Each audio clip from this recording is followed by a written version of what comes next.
Good morning, everybody. Buenos dias. Thank you so much for joining us today.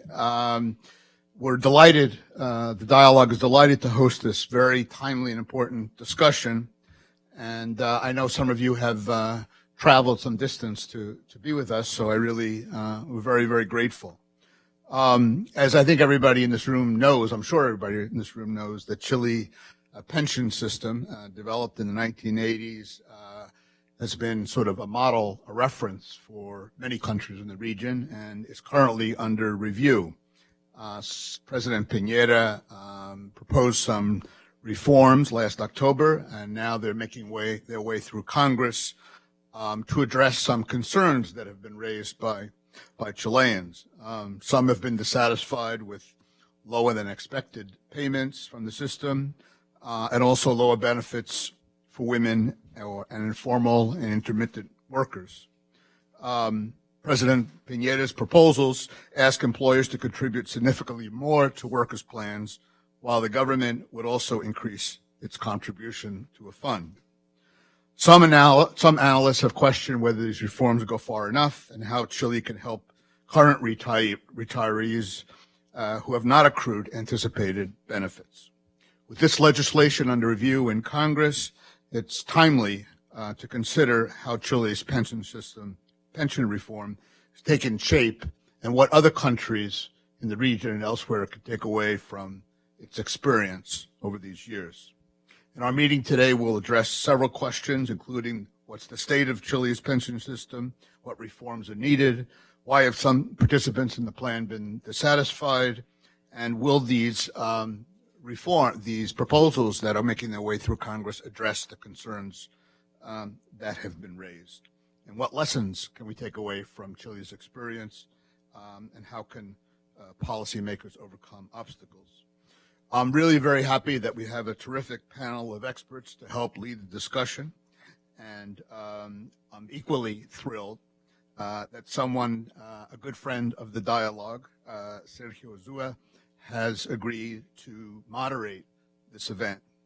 Sergio is a good friend of the dialogue. He's been here many times on various topics, and he is from Chile, one of the leading economists and researchers on social programs in developing economies. He's currently associate professor of economics at the University of Maryland. He's also a research associate at the National Bureau of Economic Research and a research fellow at Germany's IZA, the Institute of Labor Economics. He got his PhD from the University of Chicago and also a bachelor's from the University of Chile in economics in 2001. Sergio has kindly agreed to introduce our other distinguished speakers this morning, who will make some informal remarks before we open it up and take questions from what I know is a very well-informed and interested and engaged group that's here today. Before turning it over to Sergio, I want to thank my colleague Eric Brand, who's the director of our corporate program, for helping organize this event, and also Denise Yanovich, who's our director of external relations and development at the dialogue. And thanks to both of you for all of your help and assistance and making this happen. So again, thank you very much for joining us, and let me turn it over to Sergio. Thank you very much for everyone to be here. So first things first, let me thank Michael, Dialogue, Denise, Eric for organizing this important event on Chilean pension system. It's a great pleasure to be here and to have three terrific speakers, expert on pension systems in general. Some of them have spent time in Chile working on this. And so they will basically go over the main challenges of the system and the lessons we have gotten from our experience, the Chilean experience. So we have, on my right, I have Olivia Mitchell. Olivia is the International Foundation of Employee Benefit Plans professor, as well as a professor of insurance risk management and business economics policy at University of Pennsylvania, Wharton. She has, more than 220 publications, several books. In 2015, she was named the top 10 women economists by the World Economic Forum. In 2016, Crane Communications named her top 100 innovators. disruptors and change makers in business. Olivia served on, we have the pleasure to serve together in the 2014-15 Presidential Commission for Pension Reform in Chile. She's a leading expert in the region's pension system. She received a master's degree and PhD in economics from the University of Wisconsin and a bachelor in economics from Harvard University. Since January 2016, Fernando Larraín is the CEO of the AFP Association of Chile. Fernando previously held economic positions at the University of Portales and Adolfo Ibáñez in Chile.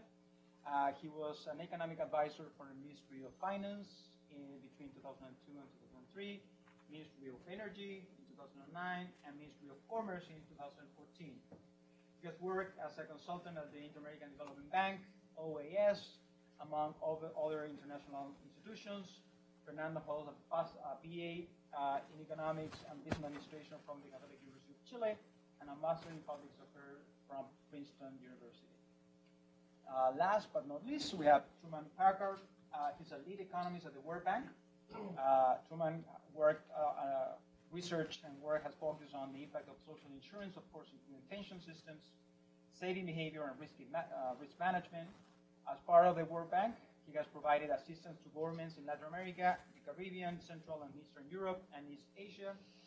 He has also served as a deputy director of the Work Development Report in 2009 and is a member of the bank's Safety Nets Global Expert Team. Truman holds a PhD in economics from University of Oxford.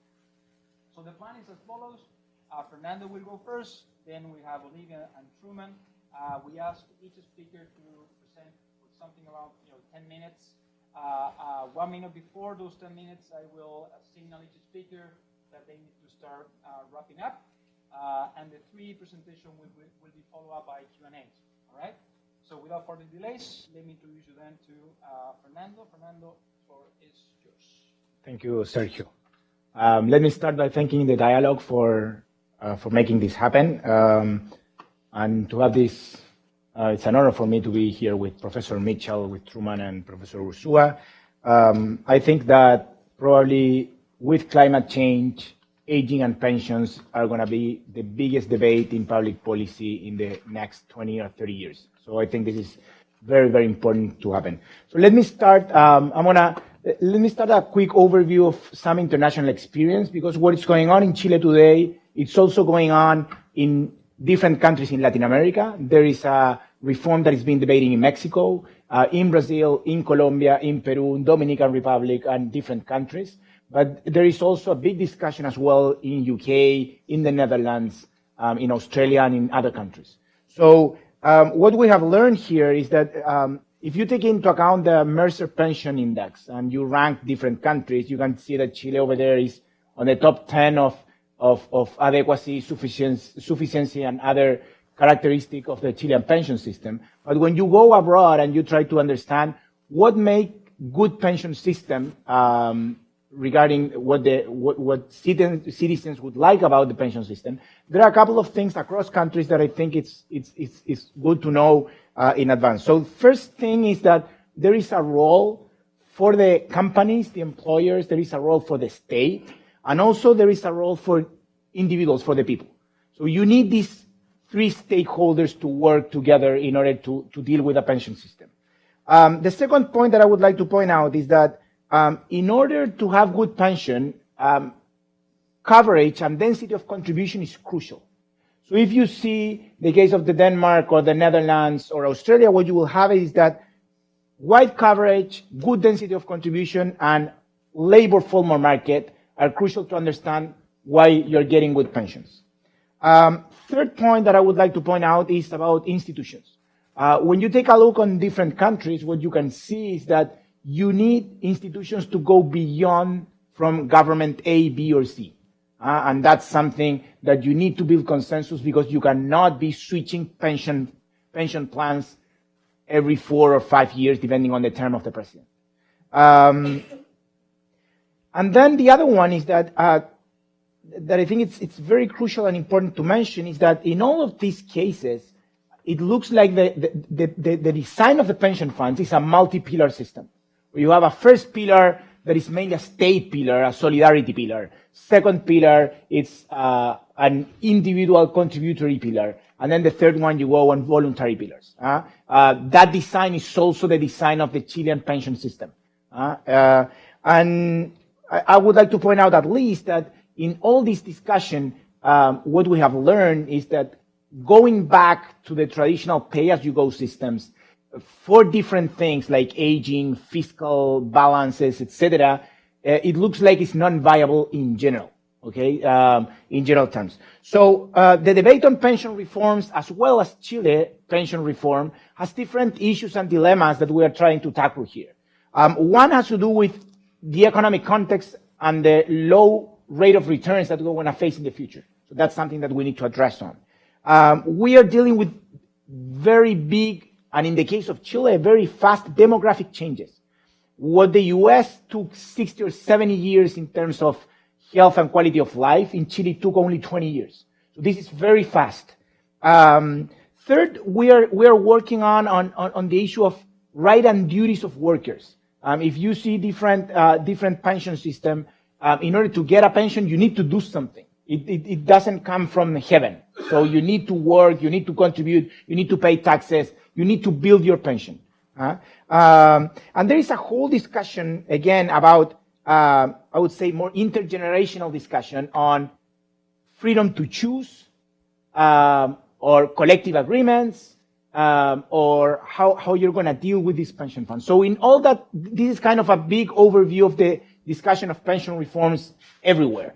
So let me go on Chile and give some general thoughts, and then I'm going to end up with some final thoughts on the reform in Chile, and then we can discuss on this.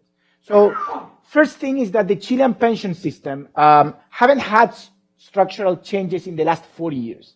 It's true that when it was created in the 80s, we have had two big reforms. One in 2002, where we introduced the multi-funds, that's on the side of investment, and then one in 2008, on the first term of President Bachelet, where she included the solidarity pillar.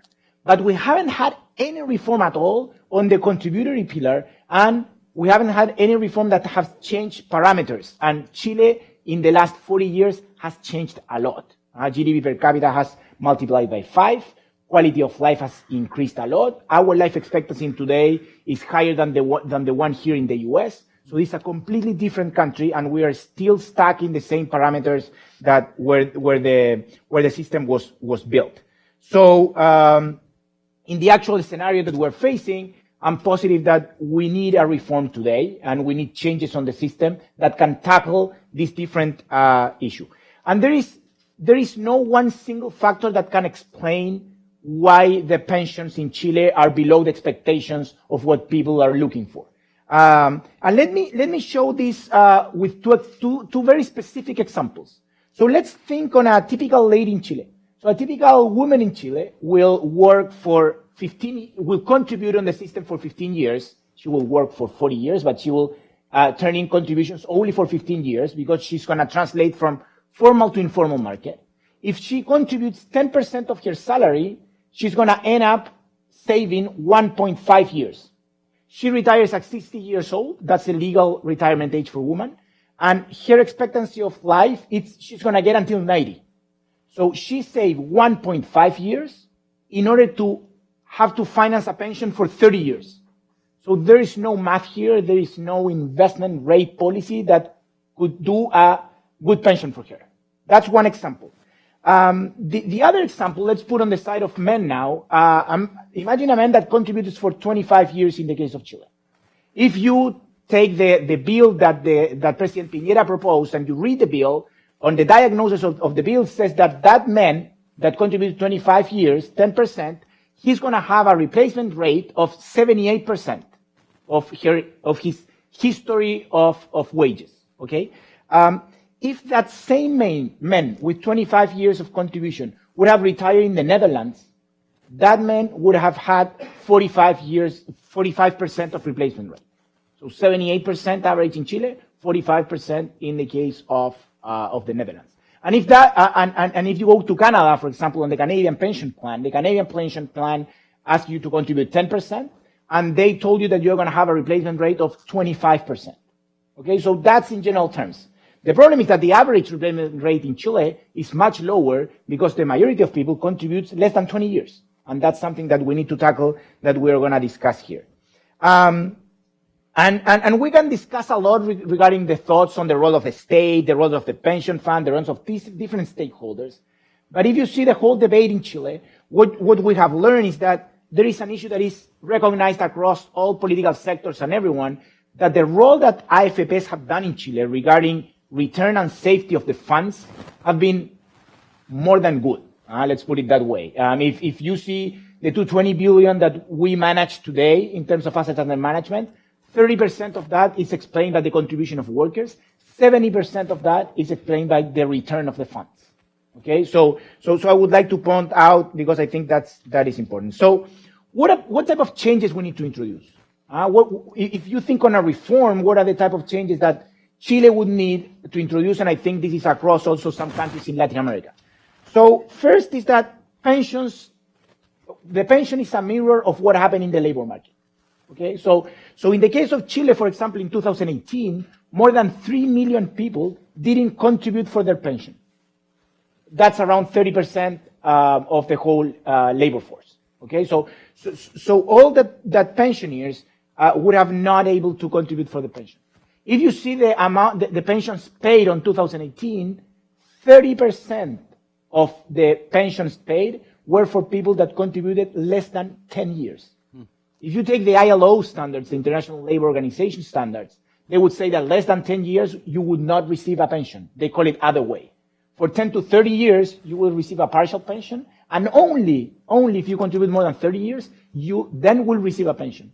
So the majority in Chile, so at least 30%, would not receive a pension on that standards. So we are calling pension to something that, in reality, is another thing. Okay, so that's one point. The other one is that the average labor market entry today for formal workers is 28 years old. It used to be 20 or 22. Now, sorry, 1 minute. So now it's 28. So on the other side, and let me go fast here, that's one point on labor market. Second one is that we need to increase savings. Our 10% is too low. OECD standards is 18%. We need to move forward on that. Retirement age. That's something that is extremely unpopular from political terms, but we need to tackle this. To have different ages from women to men, it doesn't make any sense. And the life expectancy grows more than 30%, so we need to start working on that. And let me end with this very quick diagnosis. The role of the state. Our solidarity pillar is a very thin solidarity pillar. The state spends 0.7% of GDP on pensions, on the solidarity pillar, and we need to increase that. That's much lower of what OECD standards were. So I'm going to end that, and we can talk afterwards on the reform of President Piñera on this. Thank you very much, Great. Fernando. Yep, so I did prepare a PowerPoint. Let's see if we can make it work. I might need, there we are. Okay, so I'm a teacher. Do you mind if I walk around? I just can't stay still. So good morning, and thanks to the Dialogue for including me in this event, and for Sergio for organizing it. And it's great to see some, I shouldn't say old friends in a pension talk, but friends from before. So my discussion, I think, will dovetail very nicely with what Fernando spoke of. The picture that I put up front was from a couple weeks ago. Ever since probably the last 3-4 years, there have been giant protests in downtown Santiago, but not only in Santiago, many other places as well. And basically what this group has been saying is we don't want no más AFP, we want no more AFPs, neither private nor state run. So there's a huge populist movement which has been allowed to continue and grow to try to get rid of the AFPs. And so that's kind of the situation that the current reform group is facing. And I think it's a very dangerous crossroads that we're at.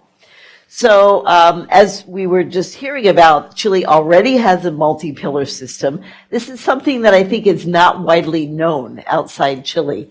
That is, there's a very robust solidarity benefit pillar. It could be more robust even, but it provides a safety net for the poorest 60%. You get it if you're means tested poor after 65. There's a basic benefit, a child benefit. If you become disabled when you're young, there's a benefit there, and it's tax financed. And this has been around since 2008, and it's a very substantial component of the Chilean multi-pillar system. Then there's the second piece that gets all the attention, the AFP system. 10% contributions are required, with some exceptions, right? Up until recently, you had to be a formal sector to be required to contribute. If you were self-employed, that was not required. And then there was a group of informal workers that were also not contributing. But so that's been a problem. As long as you were in the formal sector, you were supposed to put the money into your individual accounts. And as we just heard, the retirement age for women is 60, which I think is far too young, especially given longer life expectancies, and for men at 65. And then there's additional private saving. And so we have this notion in the U.S. of a three-legged stool. The government support solidarity pillar, the pension pillar, and you're saving on your own. And most countries encourage a three-level support system for old age. That is, it's, I think, unreasonable to expect either the solidarity benefit or the mandatory pension or both to accomplish 100% of the retirement saving job. So I got stuck here. I need help with the, oh, okay. So I served on the so-called Bravo Commission back in 2014-15, and we had some very, I think, correct analysis that the DC pension system imposed in 1981 replaced what was essentially a bankrupt pay-as-you-go system, or sistema de reparto. And this is something that a lot of the no más AFP people don't get. They keep saying, let's go back to the golden age of the old system, not realizing that was defunct. 70% of employees pay in at some point. It's the highest participation rate in Latin America, and as Fernando just said, there's 220 billion, not 205 billion. It's a lot of money. But still, the contribution rate is quite low, and we heard a little bit about different comparisons. The big problem, I think, has been lack of participation. 45% of wage workers don't contribute their whole lives, half of the self-employed. And if you look today at retirees, 90% of people 65 and older have some kind of pension, including solidarity and contributory pillars. But then there's this issue that benefits have been deemed lower than expected. Estimated at 34%, this is from our work on the commission, 34% replacement rate from the contributory pension. If you include the solidarity pension, about 45%. Interesting, by way of comparison, the U.S. Social Security system pays about 40%, 45% on average as a replacement rate. And I think the big problem that our commission noted was that the solidarity pillar is going to be growing in the future. So our alternatives, I think, were pretty clear. The first group, which I was a part of, was basically 12 out of the 24 people. What we decided was that we thought it would be important to increase the employer contribution to the solidarity pension and the employer contribution to the AFP, the private pension scheme. Now, I'm an economist, and I know full well that if you ask employers to contribute more, money isn't free. It doesn't come down from heaven. So it will have an impact on employee wages eventually. But I think politically it was deemed that requiring employers to pay a little bit more was necessary. We proposed equalizing the male-female retirement ages, and the fiscal cost was estimated about 0.5% of GDP. The second group basically wanted to adopt notional accounts. So for folks that have been experienced with the World Bank's proposals in the recent past, this is, I don't know what I'm doing here. So I think the idea is that they wanted to pretty much only let about half of the workforce keep their private pensions and put the rest of the people into notional accounts where you get points for contributing, but there's no real assets set aside. And the fiscal cost here was quite a bit high. Ay, Dios mío. Quite a bit higher. This is too fancy for me. And about 11 people supported that. The last group wanted to revert immediately, a group of one, revert immediately to a pay-as-you-go system, take the $220 billion and give it out right away. So the difference between the first group and the other two is that these two groups both wanted to reduce or eliminate the private account system over a period of time and go back to a pay-as-you-go scheme. Now, why did our group reject pay-as-you-go? Chile is aging very fast, the most rapid in Latin America. So the fraction of people in older ages is rising quickly, relative few workers around to take care of them. Second, and this is saying the same thing, the ratio of younger people, 15 to 59 versus 60, is falling quickly. And as we heard earlier, Chile's life expectancy is rising dramatically from even 2010. The other problem is that Chilean productivity, labor productivity, is not what it should be. It's, if you're going to have a shrinking workforce, then you better make sure that your employees that you do have are very productive. But this is in fact not the case. Chile is down just better than Mexico and Brazil, but certainly far below some of the more developed countries on Earth. Finally, there's the fact that I think we're going to be facing very low returns in the future. How's my time? Good. So this is from a survey that looked at, in the past, what were the annual average returns in real terms during what we call the 401k era in the past, from 1978 to 2016, and then what are the consensus forecasts from business economists looking ahead. And of course, I don't have a crystal ball either, but the point is that we're seeing in the past, U.S. equity, and these are not Chilean numbers, but it's, that's the benchmark by which we look. In the past, people were looking at U.S. equity returns of 7.8%, and the future expectations in real terms are 4%. For bonds, they used to be 4.11. Now we're looking at 0.67.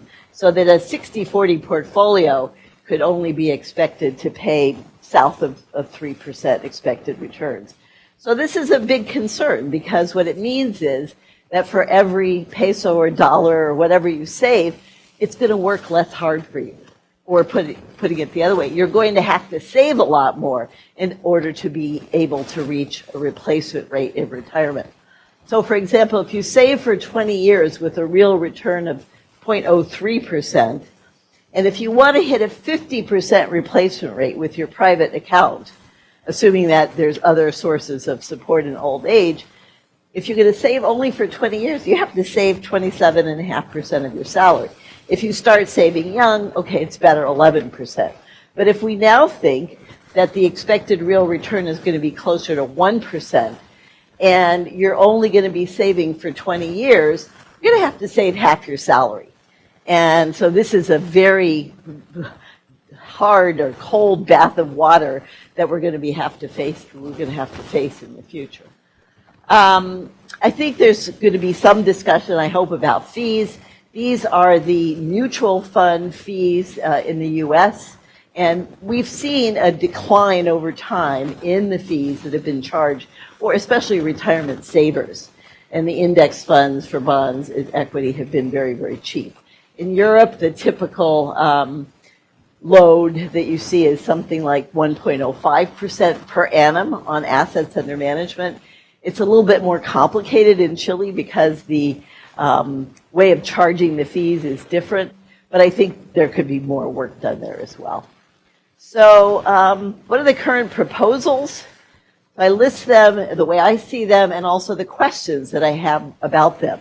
So the proposal is to strengthen the solidarity pillar quite substantially. And the older you are, you're going to get a bigger boost in your benefits. It would cost about 15% more, but as far as I've seen, and maybe you guys can help, I haven't seen any source of funding. So what's the, which taxes are going to go up, or what's going to be the way to pay for this? A second thing that we see is that the employers will be mandated to pay 4% of salary. So that percent is not that different, and the onus is on the employers from the commission proposal. But again, we don't know where the money will go. There's some dispute about whether the AFPs will be able to manage the money or whether a whole new entity will be able to manage the money. And I think that there are big problems with lacking scale economies if you start distributing different percents of salary to different entities. There is a partial lump sum. I'm kind of interested in this one. The proposal would be that if you defer claiming your benefit, you get some amount of money as a lump sum as an incentive to delay claiming. So that's kind of an interesting option. They want to encourage competition. We'll see how that goes. And could well be very expensive. Establish a disability insurance system and ask employers to pay 0.2% of salary. To me, this sounds low, but I don't have a good benchmark myself to figure out whether this is going to cover it or not. And this one, I'm a big financial literacy fan, so I like the idea of some portion of commissions to be used for financial literacy, but I think that we still need to be very careful about how the money's used, to have, evidence-based evaluations of what works and what's cost-effective, not just throw money at it. So basically, in conclusion, I think that what Chile has to do is very similar to what we have to do here and most other countries facing population aging. We have to have more productive workers. If we have fewer workers, the ones we have to work longer and have to become more productive. We've got to invest in financial literacy, reduce fees, and we're going to have to save a lot more. It's just expensive to have, life expectancies that we have. And we need mechanisms to protect against longevity. But my last point is really very simple, that I think in an aging world, generous pay-as-you-go systems are doomed to fail. And that's really the message I would provide to the No Más AFP people. So let me stop there. We have a lot of books you can download for free online, working papers, etc. Thanks a lot. Thanks, Olivia. Very little in addition to say. But that's always the danger of coming last, and particularly in a panel with Olivia Mitchell. And I'm meeting Fernando for the very first time, but that was a very full presentation.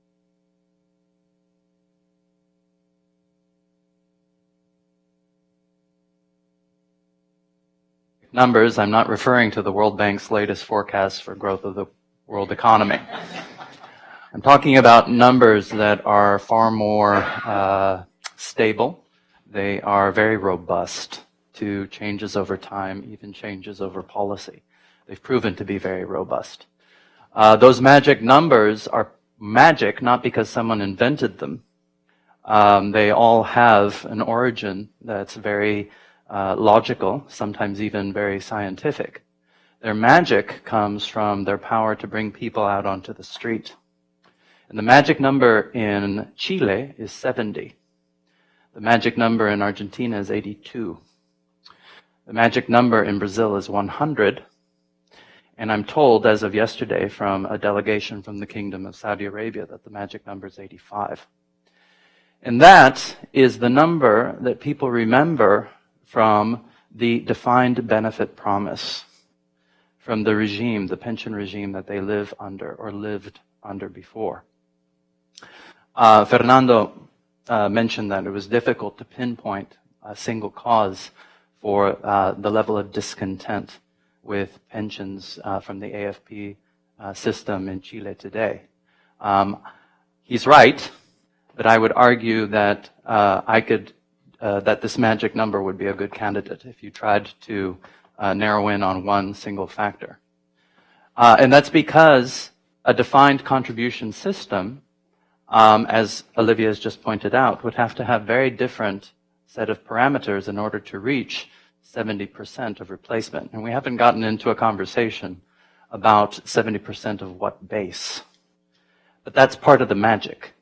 See, I don't need to tell you about what base. I don't need to tell you that it's 70% of your last salary or the average of your last 3 years of salaries, or the average of your last 30 years of salaries. I don't have to provide that detail. It's enough for me to say 70. And if what you receive at the end from your defined contribution plan doesn't reach 70, it doesn't matter. You're going to be unhappy and you're going to come out onto the street. And that's true in Argentina around 82, and it's true in Brazil around 100. Now, the reason I bring this up is because there's a certain culpability on the part of not just the military government in Chile that brought in the new system that was mainly about defined contributions. There's a culpability of successive governments in Chile and also other governments in other places, because there's a convenient confusion. And the convenient confusion was that you could go to a defined contribution system and reach something equivalent to the defined benefit. And that convenient confusion was never clarified. And it persisted. And if you want to know what the No Más AFP movement, how they rally people, listen to what they're screaming for. And they're usually screaming for a benefit that's equal to 70%. If you dig a little bit, they'll say 70% of your last salary. So what I would pose to you is that the debates, the policy debates in Latin America and in other parts of the world around pensions have focused too much on secondary issues.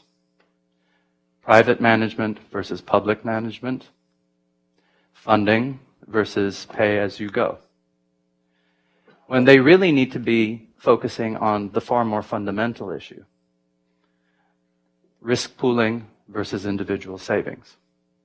Risk pooling, defined benefit, individual savings, defined contribution. And what is the appropriate balance? Fernando spoke about the responsibility of the individual, the employer, and the state. In many ways, he was touching on this discussion.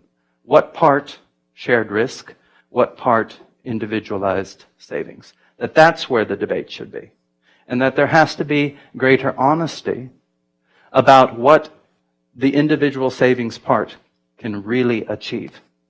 Another core debate that is often ignored is what part mandate versus what part voluntary. And so while we're having a big discussion, sometimes a very emotive discussion about the failures of government versus the failures of market, we're not discussing what part really should be my own decision versus the part that government forces me, the things that government forces me to do, because if I don't do them, I impose a cost on society. What part voluntary, what part mandatory? That's the second core debate that we're ignoring. The third core debate is to do with what we can expect decentralized market provision to give us in terms of efficiency versus centralized market provision. And what part of the pension service? So the No Más AFP, they're saying no private, no market, no decentralized competition. That hasn't proven successful. That hasn't yielded results. I think that they're wrong in that regard in many aspects. However, there is a legitimate discussion about what parts of the current AFP business, if you will, or the current pension business, should really be centralized, because to expect greater efficiency from decentralized provision of that particular service is to be disappointed. You won't get much. And yet there are some parts of the pension business that do benefit from decentralized market competition. So the discussion isn't private-public. The discussion is what services truly benefit from decentralized market competition and what services truly benefit from centralized management in order to achieve efficiencies from scale. And the evidence that Chile has learned this lesson is in the structure of its seguro de cesantía.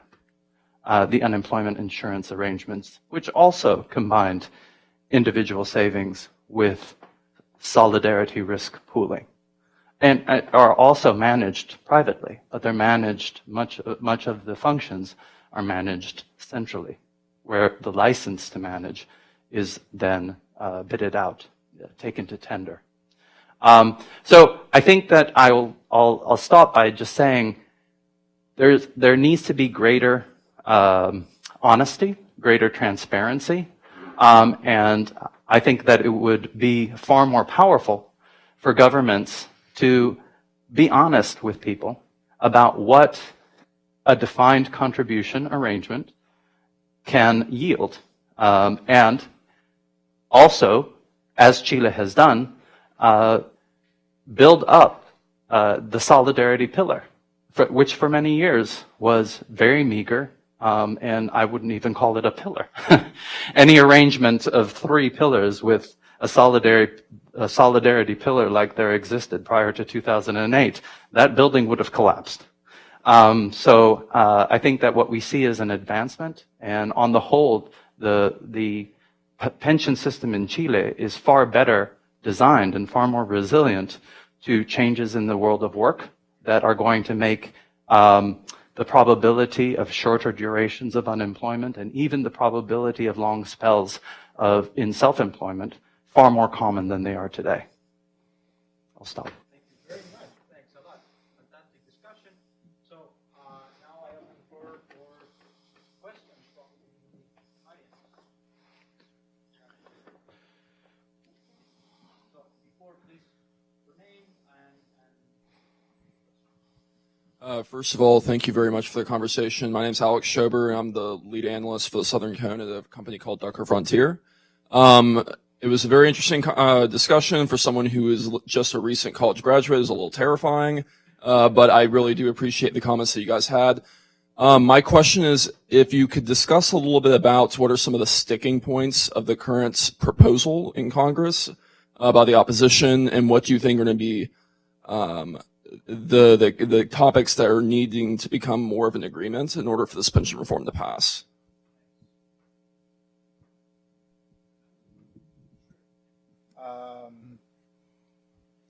Okay, so regarding the proposal, so the proposal today, it's in Congress, and in Chile, the legislation process is a little bit complex, but to make it very, very easy, is they need to vote first on the idea of having the bill in. So we're in that part of the discussion. So the project tackles different things that were mentioned by Professor Mitchell or by myself regarding increasing solidarity pillar.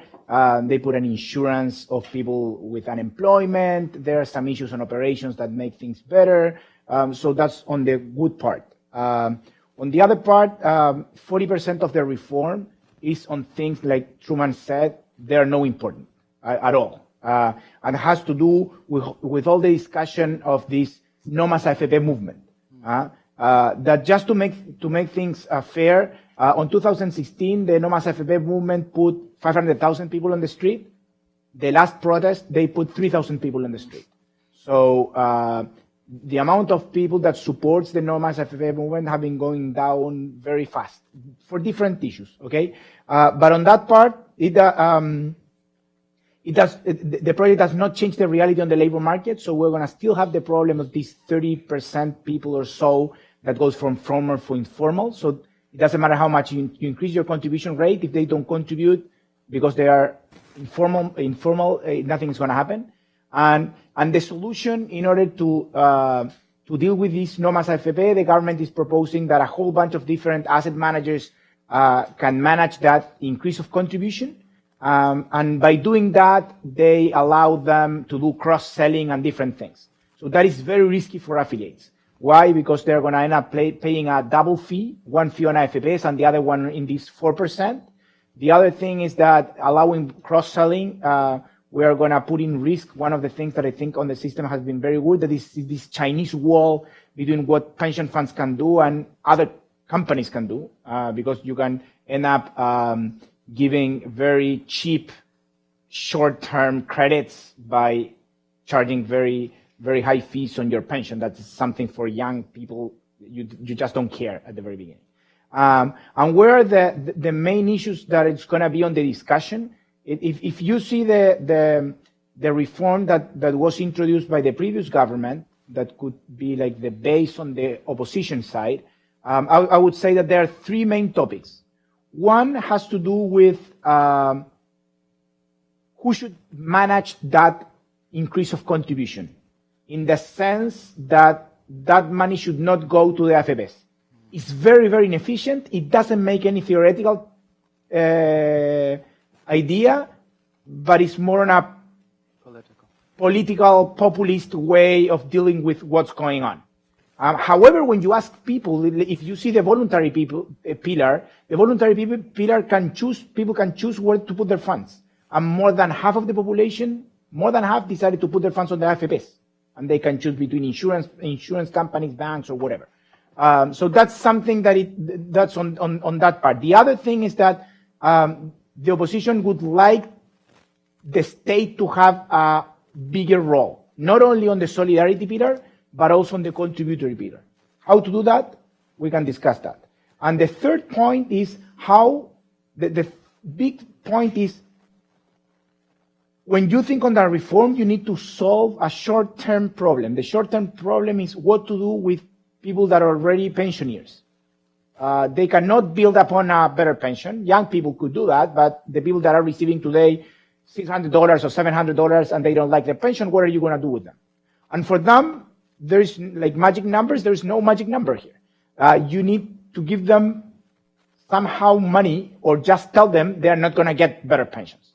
And how you're going to give them the money from debt, from you're going to increase your government fiscal budget, or you want to increase taxes or something, or you want to do like a labor tax, like a part pay as you go system in order to finance that.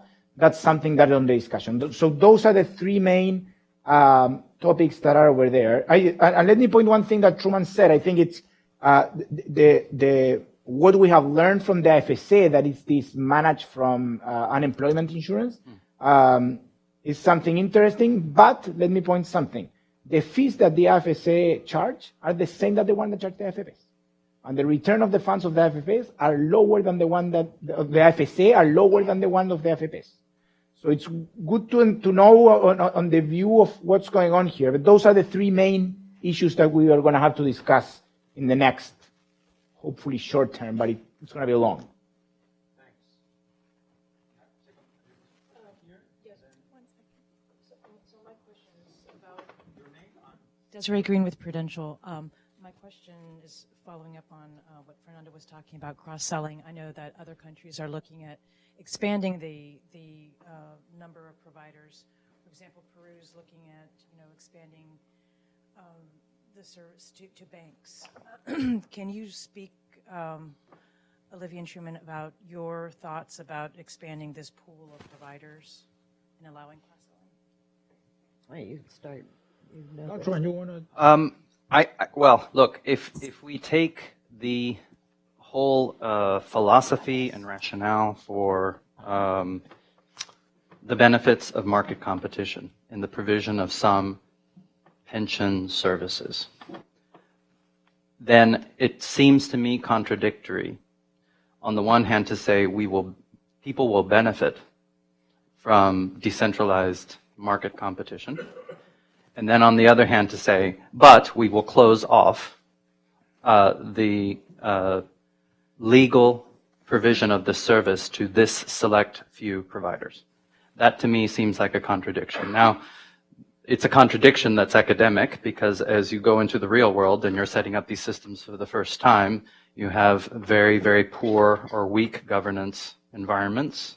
And so the need for Chinese walls and other such legal mechanisms in order to protect people, protect people's savings, the savings that you as government have told them that they have to do, that all of those things are things that the real world requires. However, Chile in 1981 is not like Chile in 2019. Peru in 1990 or 91 is not like Peru today. One of the arguments that was presented for this shift, structural shift in how pensions are provided, was that we were going to give a kickstart to the development of the private financial sector services, and that this was going to create a pool of capital and really spur markets. Well, if we believe what we were telling people at the time, shouldn't we be looking to see whether the financial sector, the private financial sector, has responded with safe savings and insurance instruments? Not only those safe savings and insurance instruments well regulated that are available to people on a voluntary basis, but other actors other than the select few who could provide the service of managing the mandatory portion of savings. And I would go a little bit further. If these financial sectors have developed the way that we expected them, and I would like to say, if you look at Chile today, it's extraordinary. The sophistication and the transparency, the good governance that the financial sector there benefits, whether that's attributable to the 1981 reform or not, to me right now is secondary.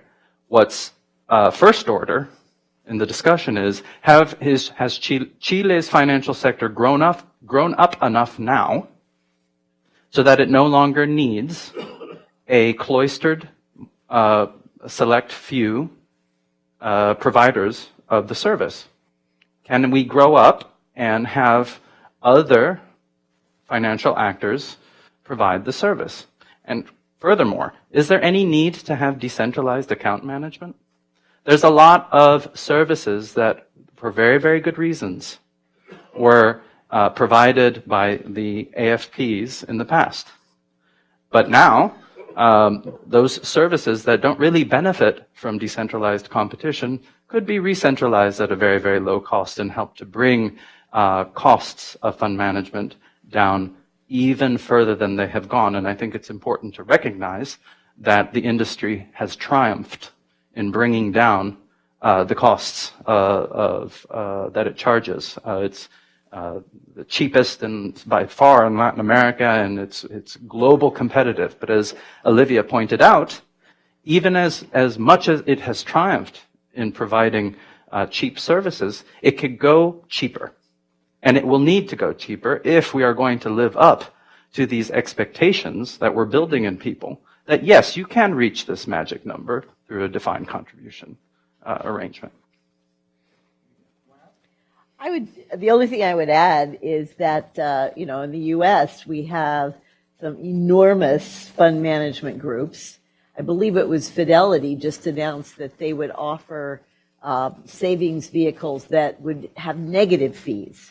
In other words, they would pay you to be able to manage your money. And so I think we have to really look ahead at a new world. There's much more robo-advising. There's much more digitization. And the kinds of services that used to be provided 30, 40 years ago are perhaps not needed anymore. It could be provided much less expensively. So as part of the reform, what I'm hoping is that the government and the country will look ahead at the types of retirement savings benefits that people want and need. And I would tie to that discussion the fact that we've done some surveys in Chile on financial literacy in the pension system.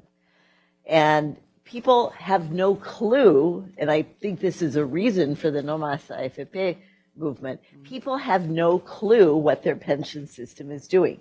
A vast majority of people didn't even know their contribution rate. They had no clue, plus or minus 20% of what their balances were in their AFPs. They believed that when they got to retirement, their benefit would be a replacement rate figure rather than a function of how much they had contributed and invested. So I think we can cast many aspersions on things that the military government did when they set the program up in many other ways. But the fact that the government in Chile has not educated people over the last 30 years of what their pension can do and cannot do and should be expected to do, I think is a source of the problem right now. Alex? Good morning, Alex Foxley, Inter-American Development Bank. Thanks for the presentations, fascinating discussion. Just one question. Fernando points out to the fact that this is a topic that will be with us for a long time, just as climate change.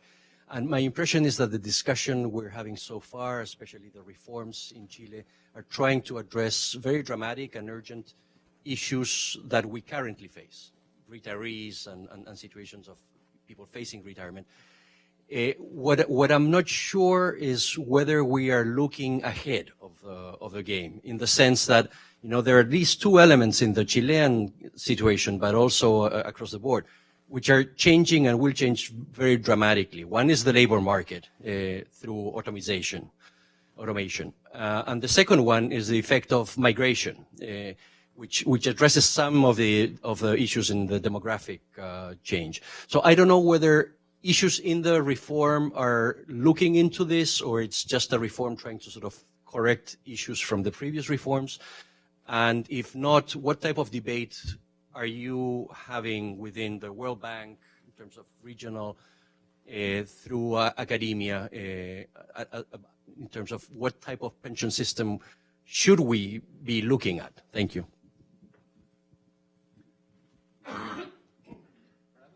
I agree with what you're mentioning. In general, I would say that this reform and some of the reforms that are being discussed in Latin America are more or less looking of what's going on today and what we have learned from the past, more than what is going to happen in the future.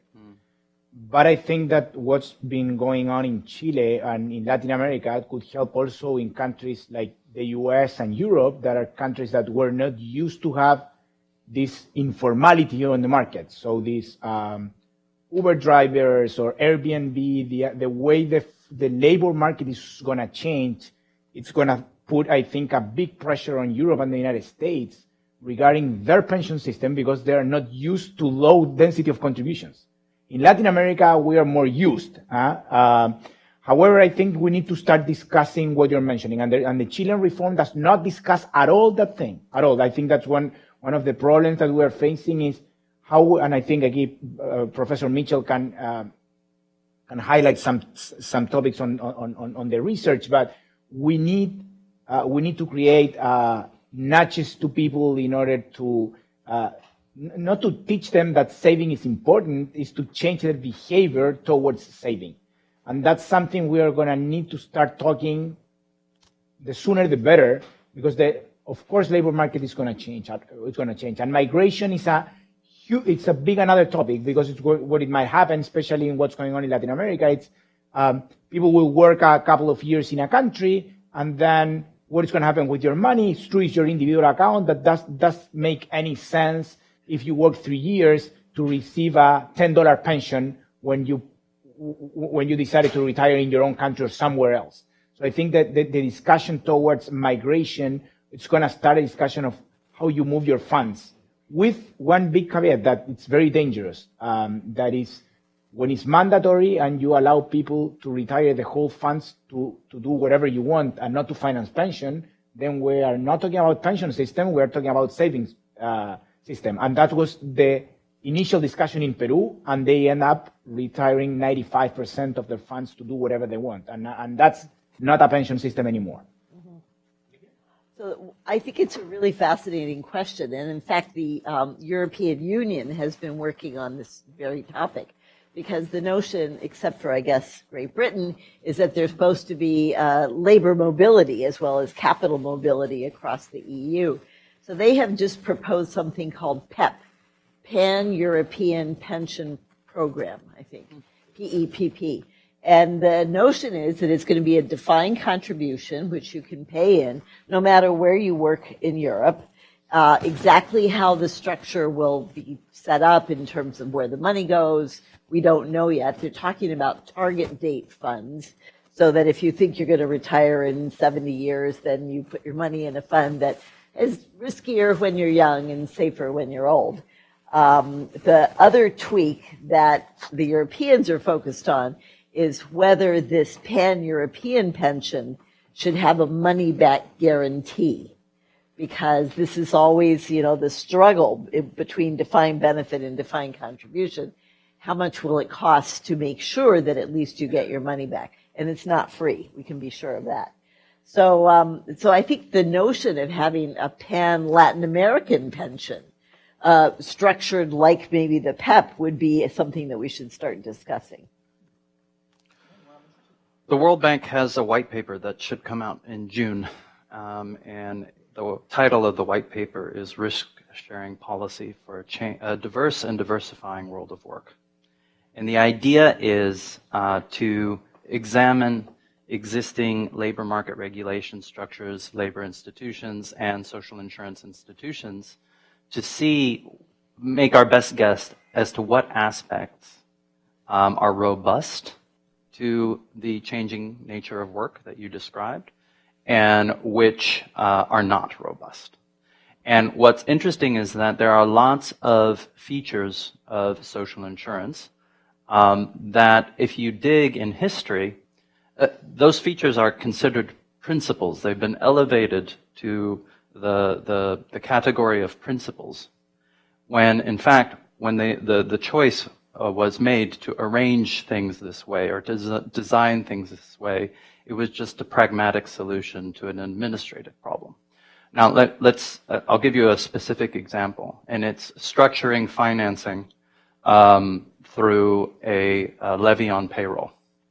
Government didn't have the administrative capacity to be present, to observe lots of economic flows, and so they delegated an enormous amount of responsibility, administrative and implementation responsibility, to employers. And that was okay because the firm was the constant in people's lives. Employment and the place of employment was a stable platform on which you could structure your risk-sharing policies and programs. The most important of that, the most long-term of that, being old age pensions. But as the place of employment and the employment relationship is no longer stable. It's very fluid, and the forms that work are taking is far more diverse than what was assumed at the time of the creation of these systems and when these systems became a mainstay in most countries. We no longer work for the same employer for 15 years to 20 years. We may in our lives have 2 or 3 jobs, and that now has become 10 or 15 jobs. We may have many different market engagements, some of which we're a shareholder in a business, and others of which we're self-employed, a contractor, and another which we may be salaried part-time. That portfolio of incomes is becoming much more common. So in that regard, we have to structure these things in a way that is far more flexible and that assumes this fluidity and diversity. So you have to assume diversity and fluidity. Whereas the old arrangements, they assume homogeneity and stability. So remove that assumption of homogeneity and stability, replace it with diversity and fluidity, and the arrangements that make sense are totally different. But Chile's system, and this is the good news, Chile's system is far better prepared. It will be far more robust for the changing nature of work that is already happening. An example, self-employed people aren't mandated to contribute, but any self-employed person could. The end of the employment contract does not have to mean, structurally, the end of the contribution. A person who is unemployed could continue, if they wanted to keep contributing. Withdrawal from the labor market doesn't mean getting the pension. You can withdraw from the labor market and keep paying in to your individual account. So the Chilean system is quite revolutionary in that it separates solidarity objectives, which are mostly tax-financed, from individual consumption smoothing objectives, which is individual account, and then has lots of generous provisions and incentives for getting people to save on a voluntary basis. But it's even more robust in that it divorces retirement from the labor market from getting my pension. Those two things don't have to go together. So, if anything, I think that the future of social insurance, broadly defined to include mandatory individual savings and nudged voluntary arrangements. The future of social insurance looks a lot more like Chile. But, sadly, I think part of this reform proposal, I don't dispute the fact that we need a larger amount of money going into the individual accounts for the consumption smoothing function. The fact whether that comes from the employer or from the employee, I think is secondary. Olivia pointed out that there are important political considerations, but these political considerations are a reflection of the past of the labor market that we're transitioning out of, not the one in which we're going into.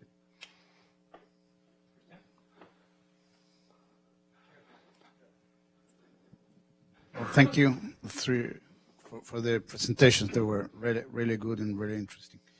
A couple of comments and then one question. In terms of comments, you mentioned about magic numbers, Truman, and I think you're missing one magic number in Chile, which is 0. The number of contributions you have to make to receive the 70%. The which? To receive a pension. People do not relate contributions to pensions. So that 70%, you might achieve it if you contribute during 4 years. But people feel entitled to receive 70% whether they have contributed or not. Mm. So that's the big problem in Chile. The main problems in Chile are basically the number of contributions that people do during their life. And as you mentioned, it's very important how we're going to do it for the future. Let's forget about what happened. But this reform is not facing what's going to happen in the future. We're trying to solve the problem using fiscal money, basically. The other thing is about the AFC, which it's been idealized by many of how you can centralize things and do a good return. And Fernando mentioned that they charge a little bit more than what an AFP charges, but they don't have to compete. And service is way lower than what an AFP is providing. So I do believe in competition, but also, as Desiree mentioned,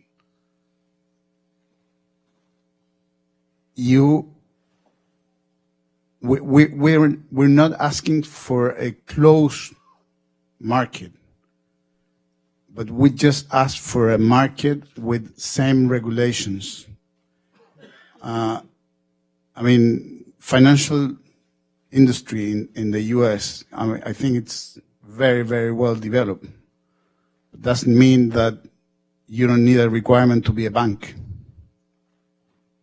You still need a requirement to be a pension fund manager for mainly two reasons. One, it's compulsory, and people will try to get the money on any way that they can do it. So if you have a bank and a pension fund and you receive a lower mortgage because you have your pension with the bank, you're taking pension money out because you will pay the fee, whatever you want, on pension for a present benefit on my mortgage. So when we're talking about cross-selling, this is what we see. This is from the commercial point of view. And from the investment point of view, when you manage your own money and third parties' money, you have a very, very big conflict of interest. In Chinese walls, they were good in the year they were made, but today with the plane, the Chinese wall is not used. So today, you will find conflicts. You might use that money. I mean, that's why we aim for a single only purpose company. Open as much as you want for competition. Today it's open. We have a new AFP that will come to the market in 4 months from now. But cross-selling and conflict, managing money, I think they're very dangerous. Now, my question goes to, if the main problem that we have in Chile is people are not contributing, what would you recommend, or what would you think it's a good idea to change this for the future? And this is for both of you.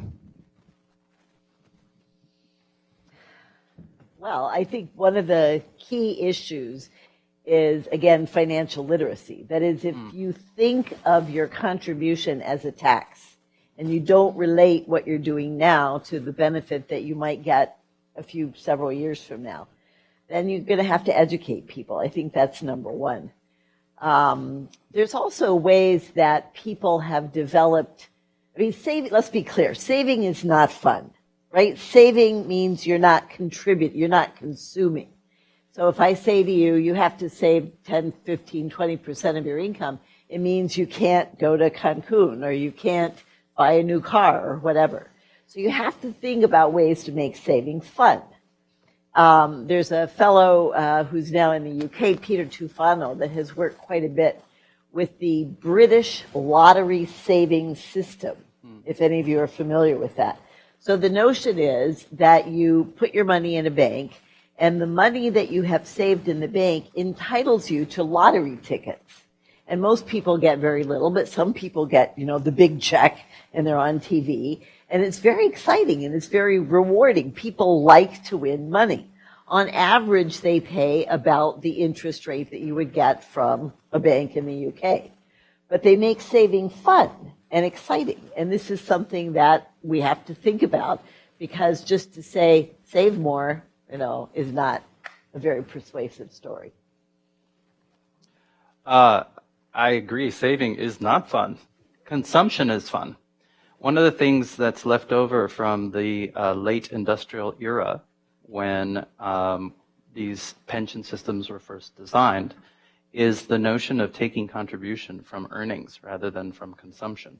In a digital age, when increasingly most of the things that we do with a digital wallet on our smartphone, there's no reason why you couldn't structure contribution as a small levy from every bit of consumption. This already exists. Many millennials, they have 5 cents taken from every latte that they have in the morning and deposited into a little individual account. Another thing that makes consumption-based savings fun is a scheme in Sao Paulo that deposits a little bit of the VAT that you pay, a little bit of the VAT that is charged on every recorded transaction into an individual savings account. Now that creates the wonderful incentive as well, additionally, for the person to ask for their receipt, which is helping to bring more and more of those economic transactions into the light of day, or the light of observability, and therefore taxability. Now, the other thing that's not fun is competing. Competing is sort of like going to the gym. In some abstract notion, we all know that it's good for us, and to the extent that we lower our medical bills for society, it's good for society going to the gym. But it's a pain. It's not fun. Competing isn't fun either. And so my response to, I think, the very valid points that you brought is that, either we say that the mandatory consumption smoothing arrangements benefit from decentralized market competition, or we don't. Persisting in this sort of adolescent space where we say, ooh, a little bit of competition, but not too much because it's dangerous, I think is a disservice. It's a disservice to Chile, to Chile's financial sector, and to the people of Chile who want to get the best possible return on their mandatory savings. Now, when I say decentralized competition, let's be more nuanced, because, we're 35 years into this social experiment. It's not like 10 years in, it's not like 20 years in, we're 35 years in now. So I think that we can be a little bit more bold on evolving the market further along the trajectory the same trajectory and in the same direction, which was all about individual responsibility, the benefits of market competition, from those things that benefit from decentralized market competition. We know that not all of the services that are currently provided by the AFP benefit from decentralized market competition. Many do. Have the AFPs continue to compete. If they need to be a little special cloistered club, fine. If we're not yet there at the point where we can safely open up that to anybody who wants to provide that service, not be an AFP, to provide the service. If we're not yet there, okay, let them compete on the things that benefit from decentralized market competition. And centralize those things that benefit from centralized scale and management, which also can be private. On the point of the administradora del Fondo de Cesantía, yes, we've only had 2 licitaciones, okay. So every single time that the government takes that service to the market for bids, you can ask a little bit more. So, I think that the comparison is a false one. You're saying, well, they cost more and they provide fewer services. It's a totally different business model. Totally different business model. And those services can be improved and the cost can be brought down every single time we go back to the market. And the AFPs know this because the current administradora del Fondo de Cesantía is a consortium of all the AFPs. Not all. Many. So I think that, we just have to be, and how do we encourage people to participate, and what is the best response to this no más AFP thing? We have to be honest with people. I have to be honest with people. I'm going to get in trouble because Chile is my current client, but if I haven't read the legislation, but if what you say is true, so you're not I know, not with you, but whoever's listening. If you say that the current government is saying that they're going to get that a person who contributes 25%, for 25 years is going to get 78, there we go. So they got past the magic number of 70. Then they're now saying 78. I'm afraid that's not being honest.